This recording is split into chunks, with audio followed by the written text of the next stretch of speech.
Olá, concurseiros, tudo bem? Professor Alessandro Pinon aqui na área, juntamente com vocês do YouTube e a nossa loja do concurseiro para apresentar um projeto maravilhoso, um projeto especificamente voltado para o concurso do IBAMA, beleza? Instituto Brasileiro de Meio Ambiente e Recursos Naturais Renováveis, para esse cargo aqui, técnico ambiental. Eu vou apresentar aqui, gente, 10 questões especificando o tema lá do conteúdo programático para esse cargo aqui técnico ambiental. E vou aproveitar também para apresentar o nosso gigante projeto, magnífico projeto da loja do concurseiro. Este projeto vai ter 1000 questões esquematizadas, comentadas em videoaulas. Tudo bem? Vamos então para a primeira questão aqui, ó. Primeira questão. Qual é o tema, prof?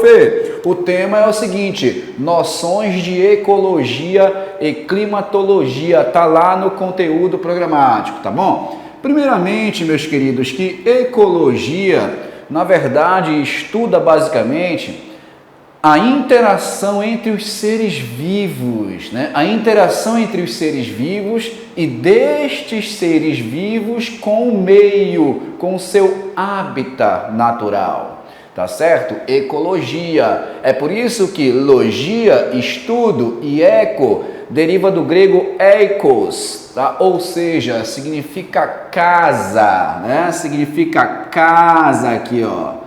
Então, estudo da casa, por exemplo, tá? Ecologia, estudo entre os seres vivos e desses seres vivos, como é que eles vivem naquele meio, naquele hábitat, na sua casa. Perfeito? Tranquilo. Noções de ecologia e também climatologia, né, gente? De certa forma, há uma relação muito forte do clima com os seres vivos. Existem seres vivos extremamente ambientados em diversos tipos climáticos. Então eu trouxe aqui, olha, questão CESP, SEBRASP, da Embasa, lá na lista de saneamento, que diz assim: a respeito da ecologia, e climatologia, julgue o item a seguir. Vamos lá. A curto prazo, tá? Vamos ler primeiro, né? A curto prazo, o desmatamento rebaixa o nível do lençol freático, provocando maior impacto no solo e nos sítios arqueológicos, tá? No caso das obras necessárias para obtenção de água. E aí, concurseiro, está certo ou está errada essa questão do SEBRASP? Galera, é o seguinte, tá certo que quando se promove o desmatamento, você retira a cobertura vegetal. Ao retirar a cobertura vegetal, o impacto pluviométrico, ou seja, né, a precipitação líquida, ela acaba caindo diretamente no solo. E você não tem ali o empecilho da cobertura vegetal. Automaticamente, como essa chuva cai diretamente no solo, sem vegetação, né, aumenta o escoamento superficial, tá? Aumenta o escoamento superficial. Né? Então a água passa rápido, aumenta o escoamento superficial, prejudicando a infiltração, ó, prejudicando a infiltração. Trocando em miúdos, concurseiro, ocorreu o desmatamento, nós vamos ter dificuldade de infiltrar, ou seja, infiltra menos com o desmatamento. A floresta em pé, ela facilita a infiltração, mas retirou essa floresta, então dificulta a infiltração e aumenta o escoamento superficial, né? Fica uma superfície mais livre, por isso que aumenta o escoamento e diminui a infiltração. Bom, se diminui a infiltração, é porque, né, você vai ter menos água lá no lençol freático. Então reduz também, rebaixa o nível do lençol freático também, né? provocando maior impacto no solo, né? Haja vista que você vai ter menos água, e nos sítios arqueológicos, no caso das obras necessárias para a obtenção de água, porque você tem determinadas obras, empresas, indústrias que retiram água do lençol freático do interior. Então isso acaba gerando um prejuízo para o lençol freático com seu rebaixamento. Agora, o problema da questão está aqui, ó. Isso não é a curto prazo, tá? Isto é a longo prazo. Tudo bem, concurseiro? Por isso que o item está errado. Mas veja que o Sebrasp, ele coloca uma série de informações pertinentes, tá? Mas num determinado detalhe acaba, né, tornando o item errado. Beleza? Tranquilo? Errado aí o item. Perfeito. Vamos lá ver aqui, ó. Tá uma explicaçãozinha, né, que eu tirei do artigo, tá? Para a gente poder avaliar, ó. Verificou-se o aumento do escoamento superficial. Que aumento do escoamento superficial quando ocorre o desmatamento, ó, como estava explicando. Só que aquilo é em longo prazo, não em curto prazo.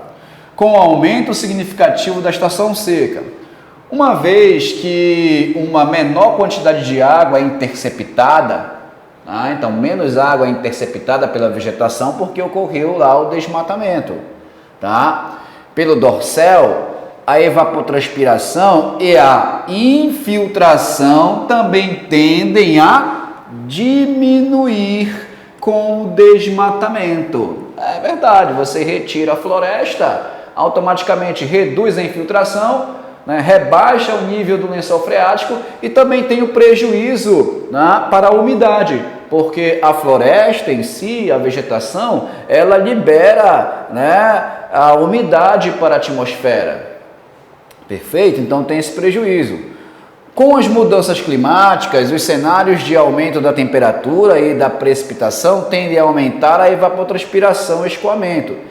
E o aumento da temperatura e diminuição das precipitações tende a aumentar a evapotranspiração e diminuir o escoamento, né, a infiltração e a evaporação. De qualquer forma, esse, né, iniciozinho aqui do texto, ele é crucial para o entendimento daquela questão também no artigo. Tudo bem? Beleza? Perfeito. Coloquei mais uma imagem aqui só para a gente poder verificar como determinadas empresas, indústrias, né, retiram água, né, dos reservatórios subterrâneos. Perfeito? Bem aqui, olha, eu tenho a água subterrânea sendo retirada aqui na setinha para a indústria aqui em cima. Então, está escrito aqui, ó, rebaixamento do lençol. De tanto retirar a água, o lençol ele vai rebaixando, tá? Isso ocorre também em determinados bairros e cidades, né, que são abastecidos por águas subterrâneas. O nível do lençol ele acaba reduzindo, né? Tem que haver uma política pública coordenada para a manutenção de áreas verdes e facilitar cada vez mais a infiltração nas redondezas para reabastecer esse lençol freático e outras áreas. Tudo bem? Beleza, então aquele foi o item 1, né, gente? O item 1. Olha só o item 2 aqui, ó, questão 2, noções de geologia, grande geologia, o estudo da Terra, o estudo da crosta terrestre, né? Estuda a estrutura, a formação, o tempo, né? A constituição do relevo, muita coisa aí dentro dessa geologia. Então, lá no conteúdo do IBAMA, né, necessariamente você precisa ter noções de geologia. Noções de geologia. Então, vamos para a questão? Vamos lá, vamos ler aqui primeiramente. Olha só, galera. As atividades minerárias, ó, né, as atividades minerárias, né, sem dúvida que os minerais são encontrados ali em diversos tipos de relevo, né, produzem impactos no meio ambiente que devem ser controlados e mitigados. Olha só o que o CESP traz para nós, que as atividades mineradoras, né, são atividades econômicas, ou seja, nós estamos falando da mineração. Produz impactos? Muitos impactos. A mineração, gente, ela produz um impacto principalmente aonde? Principalmente nos cursos, né? Na questão da água, principalmente gera uma poluição hídrica, tá?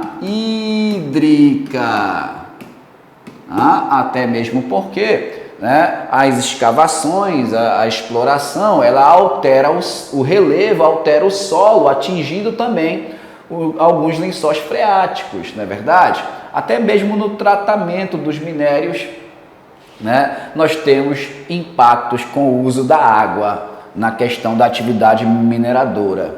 Tudo bem? Beleza? Ó, então, as atividades minerárias produzem impactos no meio ambiente que devem ser controlados, realmente devem ser controlados e mitigados. O que é mitigar, professor? Mitigar é reduzir, minimizar, ou seja, esses impactos devem ser reduzidos, mitigados. A respeito desse assunto, julgue o item a seguir. Vamos lá. No Brasil, um dos principais impactos ambientais da extração do carvão mineral, aí o cara pensa assim, caramba, ocorre extração mineral no Brasil? Ocorre sim, pessoal. Principalmente esse carvão mineral no Brasil está lá no sul do país, na região sul, tudo bem? Beleza. É a contaminação das águas, tá aqui ó, superficiais, pela drenagem ácida oriunda dos resíduos minerais sulfetados. Então, perfeito item, né, gente? Ó, perfeito.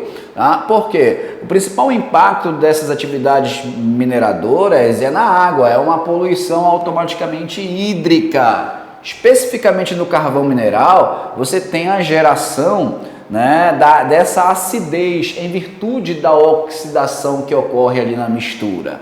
Perfeito? Então o item está correto aí, olha, tá correto, né? Drenagem ácida, tudo bem? Beleza, professor. Coloquei aqui uma imagem, né? Montei aqui uma apresentaçãozinha para vocês perceberem, olha só, mineração e impactos. O principal impacto da mineração, além do desmatamento, além do impacto no solo, na alteração do relevo, né? Você tem impacto sobre os recursos hídricos desta mineração, nessas noções de geologia, tá? Aqui, ó, né? Você tem aqui a superfície líquida totalmente, né, com uma coloração bem diferenciada, avermelhado até. Tá bom? Ó, geração de águas ácidas em rejeitos de carvão, tá? A solução passa por questões tecnológicas. Beleza? Tranquilidade então? Perfeito! Tá, vamos para o próximo item. Opa! Que item maravilhoso! Olha só, que questão maravilhosa.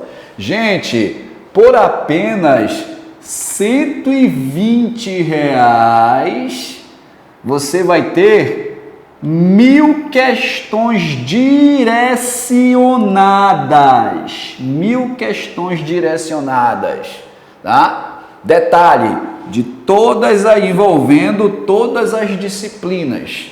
1000 questões esquematizadas, comentadas em vídeo, do jeito que eu estou fazendo agora com vocês. Perfeito? Só acessar lá, né? www.lojadoconcurseiro.com.br e adquirir esse produto maravilhoso, produto que vai te levar realmente à aprovação. Tudo bem? Beleza, vamos para o próximo item ou questão, tá? Tema: noções de geologia e solos. Continuamos aqui nele, geologia e solos, tá? Acerca da contaminação dos solos,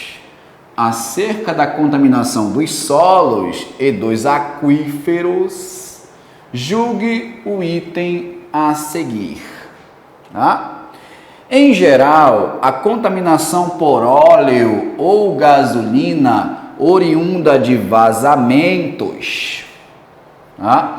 Diferentemente de outros produtos, migra na zona não saturada do solo. Olha só que detalhe, nós sabemos que essa contaminação por óleo ou gasolina, né, acaba prejudicando o solo, sem dúvida nenhuma, a oriunda desses vazamentos, tá? E, pessoal, diferentemente de outros produtos, migra na zona não saturada do solo. Isso pede para você reconhecer o que é essa zona não saturada do solo. Esta zona não saturada fica na parte mais superficial lá do solo, tudo bem? Então está mais próximo, né, da superfície. Então, sem dúvida nenhuma que esses produtos, tá, gasolina e óleo, eles vão acabar migrando, tá, sendo percolados ali, né, nessa estrutura mais na superfície, ou seja, na zona não saturada. A zona saturada fica bem mais embaixo e a zona não saturada fica mais em cima, onde ocorre essa migração desses elementos de contaminação. Tudo bem? Oriundo de vazamentos. Então, o item está correto aí, ó. O item está correto. Tudo bem? Perfeito. Agora vamos lá para um detalhezinho, ó. Zona não saturada que eu falei, não foi? Zona não saturada. Também chamada de zona de aeração, tá? Volta aqui, beleza? Tranquilo. Zona de aeração ou vadosa é a parte do solo que está parcialmente preenchida por água, mas na superfície, parcialmente preenchida. Mas embaixo está bem preenchida, mas em cima não. Nesta zona, que é a não saturada, pequenas quantidades de água distribuem-se uniformemente, sendo que as suas moléculas se aderem às superfícies dos grãos do solo. Existe uma aderência entre a água e a superfície do solo, nessa zona não saturada. Nesta zona ocorre o fenômeno da transpiração pelas raízes das plantas. É por isso que eu disse, ó, nesta zona ocorre esse fenômeno da transpiração, essa perda de água, né, nas raízes, pelas raízes das plantas. Por isso que falei que esta zona não saturada está na parte mais superior, tá? Ó, de filtração e de autodepuração da água. O que seria a autodepuração da água? É um fenômeno natural, tá? De, vamos dizer assim, de despoluição. A água, ela acaba, né, se reciclando. É justamente esse fenômeno de autodepuração. Tudo bem? Perfeito, então? Beleza. Já entendeu o que é a zona não saturada? Então, veja bem aqui, ó. Zona não saturada, essa parte mais superior aqui, ó. Você tá vendo, né? Aqui a superfície, ó. Tá? Aqui a superfície. Beleza? A zona de umidade do solo aqui, ó. E logo embaixo dessa zona mais úmida, nós temos a zona não saturada, olha só. Ah, bem aqui, ó. A zona não saturada. Mas lá embaixo, olha só, bem aqui, nós temos a zona saturada, ZS. Tá certo? Perfeito? Caracterização esquemática das zonas saturada e não saturada no subsolo, né? Das zonas não saturada e saturada no subsolo. Tudo bem? Perfeito? É por isso que na zona não saturada ocorre essa transpiração pelas plantas, tá? Da autodepuração, né? Perfeito, então. Beleza? Tranquilo. Questão 4, CESP-SEBRASP, tema noções de geologia e solos ainda, acerca da contaminação dos solos e dos aquíferos. Julgue os itens a seguir, né? Vamos lá.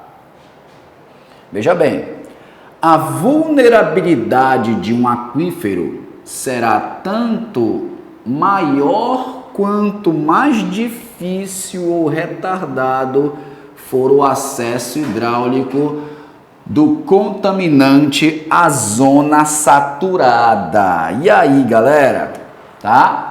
Olha só, detalhe, você já sabe comigo o que é a zona saturada e a zona não saturada, tá? Conta, ó, acesso hidráulico do contaminante à zona saturada. Então veja que daquela parte mais úmida do solo, a zona saturada está mais distante. Vou colocar aqui, ó, região B, é a zona saturada do solo. A zona não saturada é o ponto A. Então veja que esta zona saturada B, aqui, ó, B, ela está mais distante. Então o acesso a ela está mais difícil. Então veja, a vulnerabilidade de um aquífero será tanto maior quanto mais difícil ou retardado for o acesso hidráulico do contaminante à zona saturada. Tá? Você tem que entender da seguinte forma, que vou até colocar de verde aqui, ó, quanto mais difícil for o acesso, quanto mais difícil é o acesso, mais profundo do contaminante, a vulnerabilidade do aquífero não é um tanto maior, não. É um tanto menor. É um tanto menor, por conta da distância, né? Compreendo assim, tá? Então você tem que ler, na verdade, de trás para frente, ó. Quanto mais difícil for o acesso hidráulico, né, à zona saturada, a vulnerabilidade ela é menor, não tanto maior. Perfeito? Então o item está errado, tá? Só para complementar aqui, ó. Só para complementar, esse item está errado, né? A nossa explicaçãozinha aqui, ó. Já expliquei o que é zona não saturada e agora a zona saturada. É a região abaixo da zona não saturada, ou seja, mais distante, onde os poros ou fraturas de rocha estão totalmente preenchidos. Lembra? Na zona mais lá embaixo está mais preenchido, na zona não saturada está mais espesso, está mais espaçado, né? As águas atingem esta zona por gravidade através dos poros, fraturas, até alcançar uma profundidade limite, onde as rochas estão saturadas, que a água não pode penetrar mais, porque está saturado, está cheio. Para que haja infiltração até a zona saturada, é necessário primeiro satisfazer as necessidades da força de adesão na zona não saturada. Então, é essa compreensão, pessoal, tá? Desta zona saturada e não saturada. Legal? Beleza? Perfeito. Vamos para o próximo item, próxima questão. Tema, noções. Mudou o tema, moçada. Olha só, noções de gerenciamento e tratamento de resíduos sólidos, tá? Texto para as questões, ó, 5, 6 e 7. Vamos lá. O que acontece aqui, ó? A reciclagem é um processo industrial que converte o lixo descartado, matéria-prima secundária, em produto semelhante ao inicial ou outro, né? Nós estamos falando até agora da reciclagem. Reciclar é economizar energia, poupar recursos naturais e trazer de volta ao ciclo produtivo o que é jogado fora, né? Reciclagem. Para compreendermos a reciclagem, é importante reciclarmos o conceito que temos de lixo, deixando de enxergá-lo como uma coisa suja e inútil, em sua totalidade. O primeiro passo é perceber que o lixo é fonte de riqueza e que, para ser reciclado, deve ser separado. né? Fonte de riqueza, deve ser separado. Ele pode ser separado de diversas maneiras, sendo que as mais simples, né? Separar o lixo orgânico, lixo molhado, do inorgânico, lixo seco, tá? Perfeito, texto bem legal, tá? E aí vem a quinta questão, gente. A partir do texto acima e das ideias por eles suscitadas, julgue o item seguinte acerca do lixo e seu destino. Vamos lá. Uma das funções dos aterros sanitários é receber pilhas e baterias descartadas. Negativo, né, gente? Negativo. Primeiro que aqui é a política do reuso, tá? Essa questão das pilhas, tá? E baterias devem ser redirecionadas para o seu fabricante, né? Deve voltar para o seu fabricante com aquela política do reuso. Ah, isso aqui, ó, bateria, isso aqui é reuso, tá? Isso deve ser enviado, tá, para o fabricante. Para o fabricante, tudo bem? Perfeito? Então o item totalmente errado aí, tá? O aterro sanitário em si é uma forma, tá, adequada, né? Isso aqui, olha, é adequado. É a forma mais adequada de se despejar o lixo, né? Haja vista que num aterro sanitário nós temos, por exemplo, como é que eu posso explicar? Assim, né? Nós temos a selagem do solo para impedir a contaminação do lençol freático. Essa selagem do solo, ela acaba capturando o chorume. Esse chorume, ele é bombeado para uma estação de tratamento, né, para fazer aí a reciclagem da água, né, basicamente. Perfeito? No aterro sanitário, você tem essa estação de tratamento, você tem a produção de energia através do biogás, né? Então, o aterro sanitário é a forma mais adequada de você estar despejando ali os resíduos sólidos. Perfeito? Então, item errado aí, né? Item errado, gente. Beleza. Tranquilo. Item 6. Depois vem a explicação, depois da questão 5, 6 e 7, vem a explicaçãozinha também. A partir do texto acima e das ideias por eles suscitadas, julgue o item, tá? Uma solução adequada para o lixo sólido doméstico é enterrá-lo. E aí, pessoal? Uma solução adequada para o lixo doméstico sólido é enterrá-la? Não. Quem faz isso é o aterro controlado, né? O aterro controlado ocorre esse aterramento do lixo, tá? Mas isso na verdade é inadequado, tá? Também errado ali, ó. Perfeito? Beleza. Questão 7. Tá? Questão 7 aí, ó. O lixo orgânico pode ser utilizado,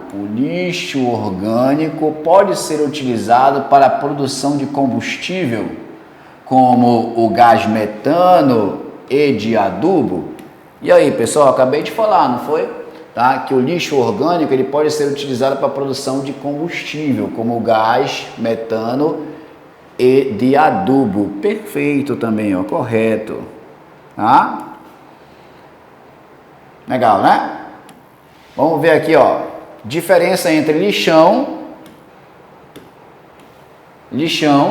aterro controlado e aterro sanitário. Tá? No lixão, os resíduos sólidos são depositados a céu aberto. Realmente, a céu aberto. E aí ocorre a contaminação. A céu aberto ocorre a contaminação do ar, a contaminação do solo, a contaminação do lençol freático, o chorume, né? Dos recursos hídricos. Tá? A chuva pode levar esse chorume até um córrego. No aterro controlado, é aquela ideia, né? Você coloca uma camada de lixo, uma camada de aterro. Uma camada de lixo, uma camada de aterro. Isso também gera determinados problemas. O solo recebe uma cobertura. E no aterro sanitário, o solo é impermeabilizado. Aquilo que eu falei, gente, ocorre a impermeabilização do solo, uma selagem, para fazer com que o chorume não atinja o lençol freático. Torna-se impermeabilizado. Tudo bem? Beleza. Tranquilo. Então, vai fixando, né? Vamos trabalhando legal aí as questões, que todos esses itens estão lá no conteúdo do IBAMA. Tá bom?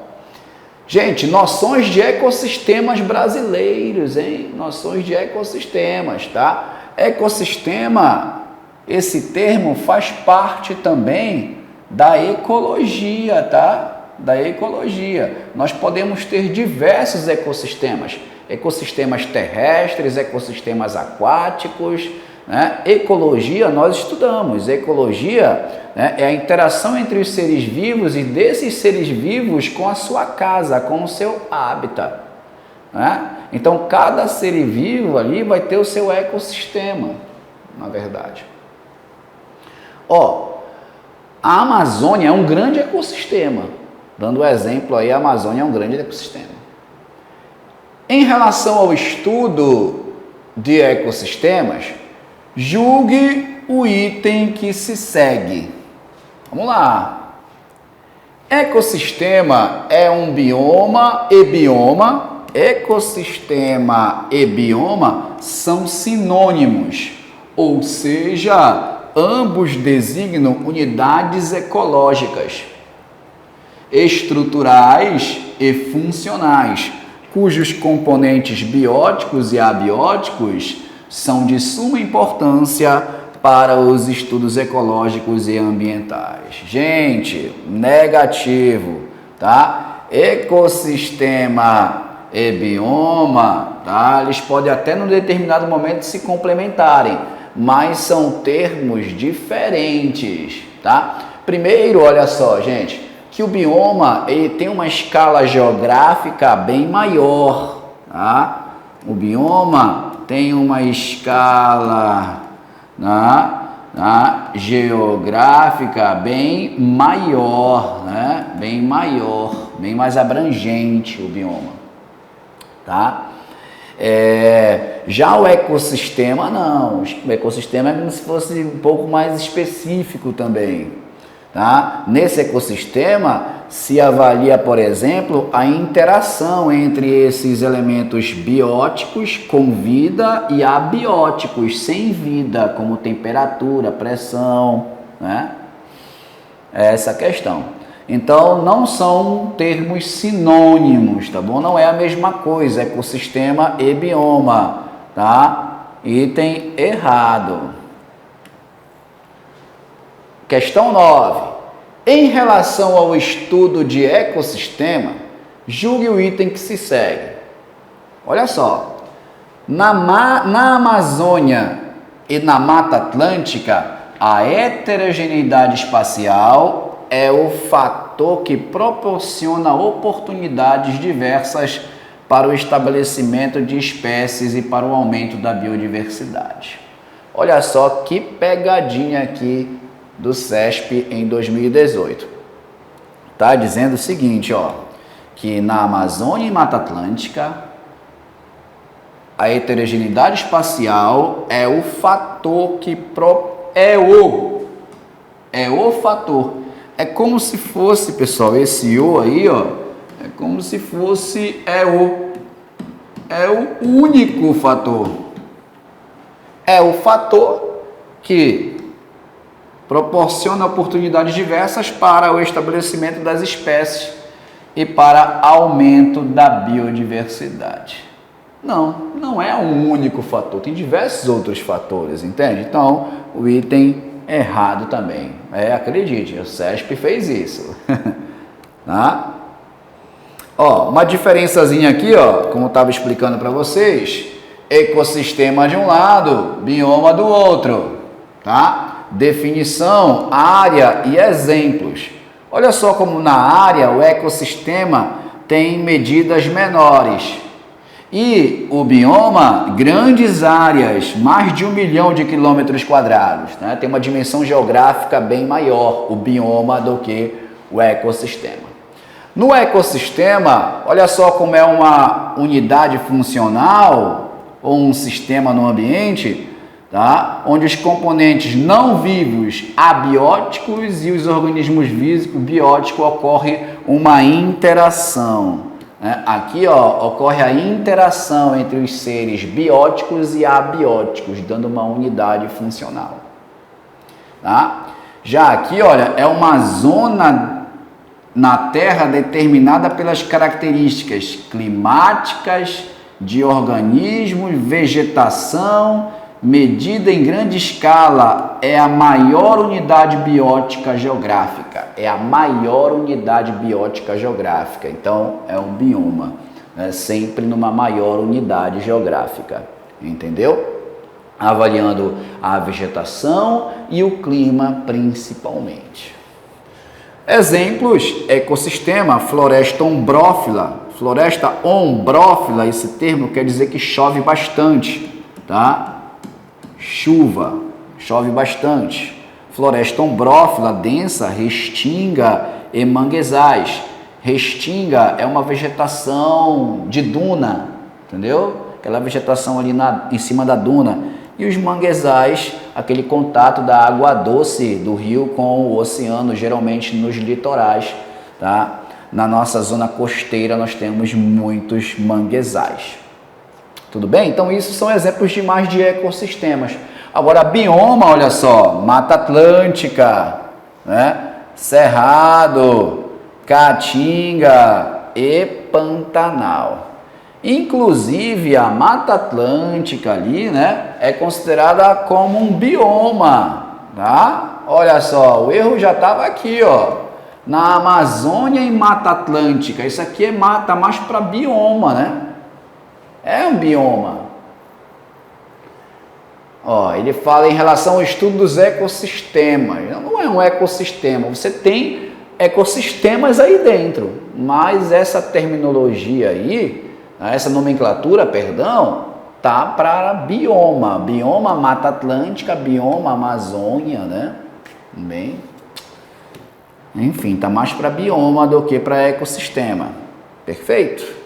Beleza, então, pessoal. Beleza, hein? Tranquilidade. Vamos arrebentar nessa prova do IBAMA, galera. Vamos para cima, tá? Equipe aqui da Loja do Concurseiro super preparada para preparar você.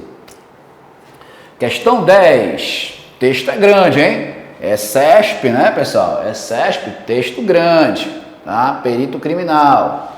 O sistema público convencional de tratamento de água, qual é o tema? Noções de ecologia. Então, o sistema público convencional de tratamento de água baseia-se nas técnicas de sedimentação, filtração e desinfecção, com a sedimentação tradicional atuando mais como auxiliar da filtração.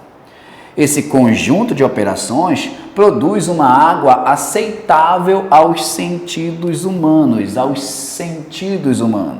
e livre de micro-organismos patogênicos, ou seja, que causam doenças. Incapaz, portanto, de ter efeitos agudos sobre a saúde da população. Beleza, então nós estamos falando do sistema convencional de saúde, né, de tratamento de água. Tá?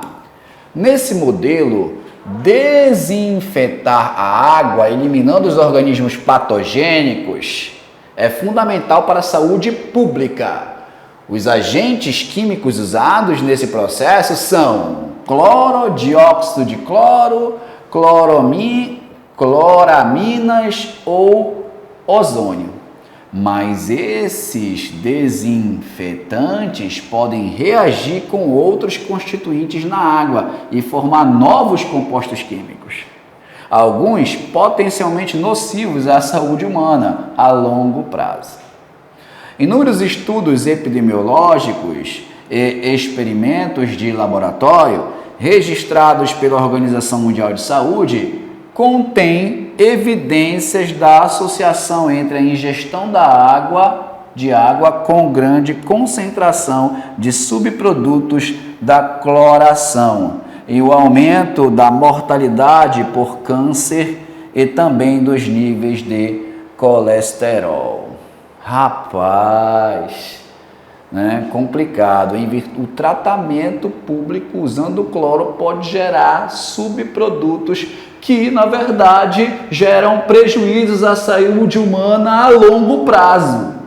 Olha a OMS mostrando aí através dos estudos.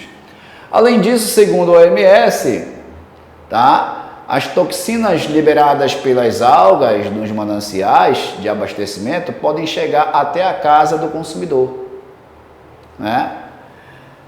Liberada pelas algas dos mananciais de abastecimento podem chegar até a casa do consumidor. Estudos em laboratório comprovam que técnicas como coagulação com sulfato de alumínio, filtração e cloração são ineficientes para remover as toxinas das algas. As cianobactérias e as algas azuis podem, sob certas condições, crescer com rapidez nos cursos d'água, formando colônias visíveis. Os efeitos tóxicos de ingestão de grandes quantidades desses organismos são bastante conhecidos, mas nos últimos anos ficaram mais evidentes com a maior contaminação dos mananciais e consequente aumento na aplicação de algicidas. A maioria dos casos de intoxicação na ingestão de águas verdes azuladas relatadas na literatura científica foi observada após a aplicação de sulfato de cobre em algas com alta densidade de plâncton vegetal. Eita, textão, né? Então vamos nos preparar aí para a prova do CESP, né? Que de certa forma tem textos bem científicos também. Bom, mas vamos lá, considere as ideias do texto ao lado e julgue o item seguinte.